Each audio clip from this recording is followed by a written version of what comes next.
Are these two rhythms right here the same rhythm, or are they not the same rhythm? And what do we even mean by that? This question was posed on Twitter a couple of weeks ago by Dark Music Theory, and a very zesty conversation ensued that dealt with rhythm and perception and how they might relate to notation. Hey Brian, I got an image to show you. Dog related?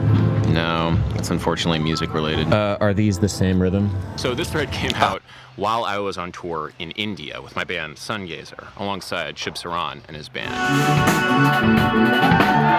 And as we were gallivanting across the subcontinent, we talked about these two notated rhythms quite a bit, including backstage at the Jaipur Jazz and Blues Festival. Jaipur Jazz and or Blues Festival. Jazz and if-then Blues Festival. Are these the same rhythm? The different way of notating it would affect what's going on. What are your opinions, Josh? Purple's better. Maybe like subtly and like feel, but if these were both played just like as written, then no, it'd be the same, right? I guess. I don't know. Okay. To break this down, both examples are in 6/8. We have 6 eighth notes per measure. And in 6/8, typically we have 2 beats of 3 eighth notes apiece. 1, 2, 3, 4, 5, 6. The first example uses dotted eighth notes, which take the same amount of time as an eighth note plus a 16th note. This adds up to 2 dotted eighth notes per 3 eighth note beat. The second example uses a notational device called a duplet, which explicitly tells the musician to take 2 eighth notes and fit them in the same amount of time as 3 eighth notes. In both examples, we have 4 evenly spaced pulses that take the same amount of time as 6 evenly spaced pulses, 6 eighth notes. So mathematically, they are exactly the same. If I was to put both of them into Sibelius and play them back, they would sound identical.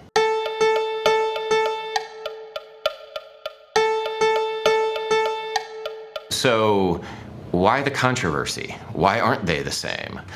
Well, Shawn has something to say. Shawn has something to say. I mean, technically they're the same. Like, if you hear them in isolation, like, yeah, they're the same. There's so many ways to notate anything. You can notate anything in any time signature, but the context is very different. If the drummer is like dictating like a 4/4 over 6/8, then definitely like the duple would make sense, because it's like, all right, we're in 2 territory, 2 or 4 territory. It's like a means of like communicating how other musicians are supposed to feel it, and this is how you're supposed to feel it. If I saw the first one with the dotted eighths, I would assume that there's a 16th note grid that everybody else is playing against. Different? All right. Because I feel Yeah, like that's... tons of people are saying they're different. But what's the argument for that? The classical musicians are saying that the duplets are supposed to be played more imprecisely, which I think is like, you'll often see duplets against triplets in Chopin, and then there's like always kind of a little bit of a rubato fudging in there. When I see the duplets, I think, let's nail this like 4/4 sound over top, you know? But like, where it's like all right. more exact. That's a jazz musician. Are we talking about, Bad jazz like, musician. National Jazz Day, and we try not to miss an opportunity. Go to the rhythm? I got a thought. Josh, what is your thought? This is the rhythm. For example, like, notation isn't music, so it's like, are you asking this question from the context of this as a reflection of how the music's supposed to sound, or this as a set of instructions on how the music's supposed to sound? Like, what's the question? Yeah. If it's a set of instructions, to me, the right one implies like a simpler, more obvious 4 beats in the space of 6 eighth notes. There's just physically less ink. You know what I mean? Yeah. It like looks like there's all this space between the things, so you would only play 4 notes. But This one has dotted eighths, so there's like more symbols. so you're talking So it about looks like- the psychology of like ink on a page.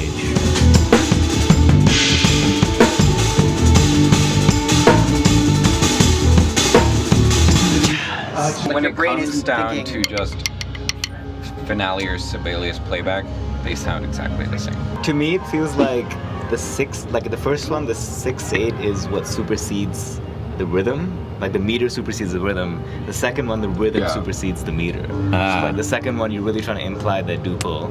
Well but said. in the first one, you're really trying to imply the meter and then add rhythmic content over the 6/8 feel. Shubh But Saran. the second one is just like almost like a metric modulation. It almost feels like you're getting sucked out of the meter for a second. So be aware. There's like 2 over this. So you're implying 2 over this thing. what is a super seed? Is it like a really good? It's like the best kind of seed. It's like the thing that comes out.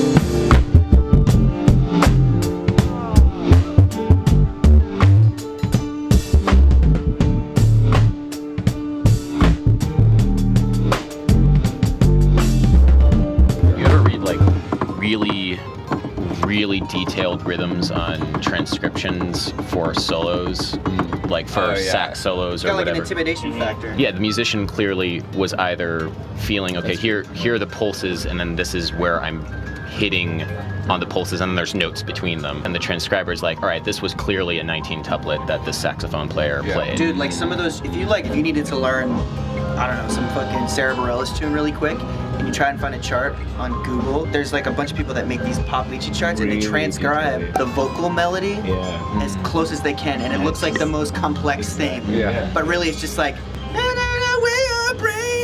But it's like all these fucking dotted, tied eighth notes and shit. It's like, if you want a most accurate Sibelius playback, then you would have to do that. You have to, exactly. Right. But like, But I is wonder it supposed how many to substitute people the singer want. listening to Sarah sing it once and then like replicating that? I wonder how many people look up a Sarah Bareilles chart to get her exact interpretation of the song. I would imagine most people would be looking up a lead sheet so that they can perform it themselves. Yeah, like these all things are. But if all you're this looking up a solo, like a Charlie Parker solo, you That's want a to play it different thing, exactly the way. Yeah, but then you would probably write like eighth notes laid back or something, and let's then say you'd be like referencing the the recording. yeah. But I transcribed Jared's solo on BKNY, and there's so many just like 7 tuplet or like 19, because it's just like. It's like, Dude. all right, 19 notes in between. Dude, can you teach us how to feel a 19 tuplet? Yo, you can count to 19 though. Yo, I didn't know you could count that fast, man.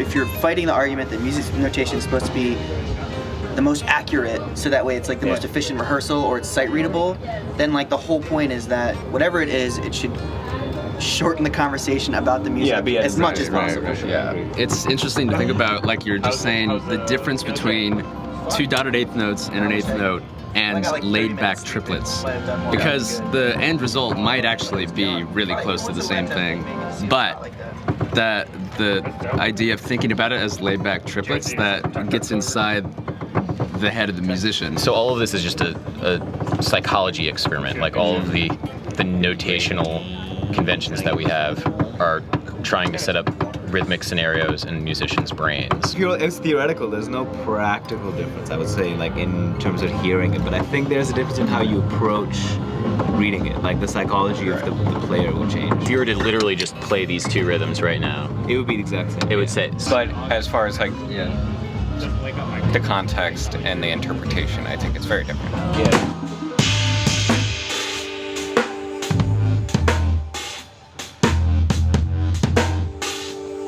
They're very close, but there's a slight implication, to me as a drummer at least, of the 16th notes in 6/8, like with the dotted version, like 1 and 2 and 3 and 4 and 5 and 6, and whereas I'm hearing more the polyrhythm, the 3 against 2 on the right side. Like you're gonna leave the space that it even looks like there is space for. Exactly. Oh, okay. Kick snare, kick snare. Yeah. And Kick so snare, kick snare, yeah.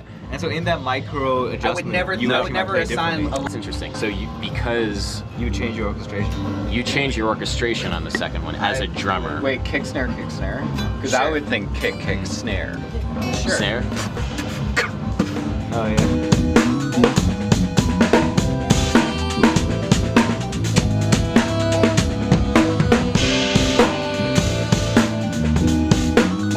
I think the real value of notation, when you get into the semantics of these little differences, is like you want to know not only what the end result of the sound is, but also what the musician is thinking. And in that case, those 2 rhythms, the eighth notes and the 2 tuplet or whatever, are very different. Different, yeah. You know what it's like, that picture where it's like a vase or 2 people looking at each other? Right. And you can see it either way. It's technically the same thing on the paper, but a vase and 2 people are very different things. Well, technically, it's nothing. It's Cécile, Paul, and pipe. It's just Yeah. images, and then you're projecting your own meaning onto either Right. one. Thank you, everybody. We have one more song for you.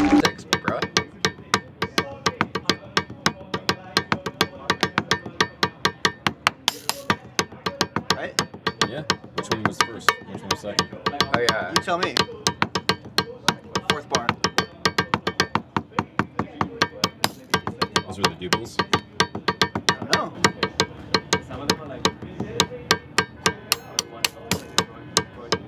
Dude, literally, I'm only feeling the duple though.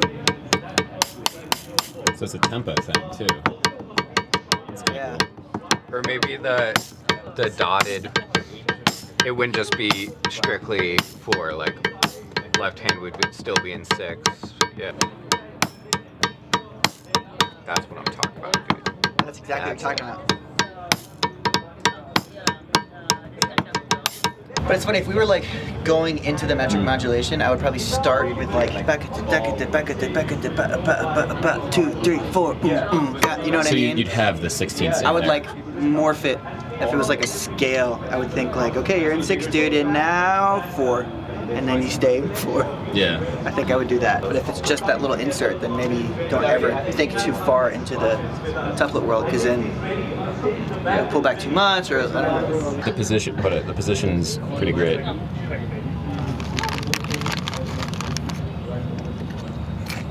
My name's Shubh Saran, and those rhythms are the same.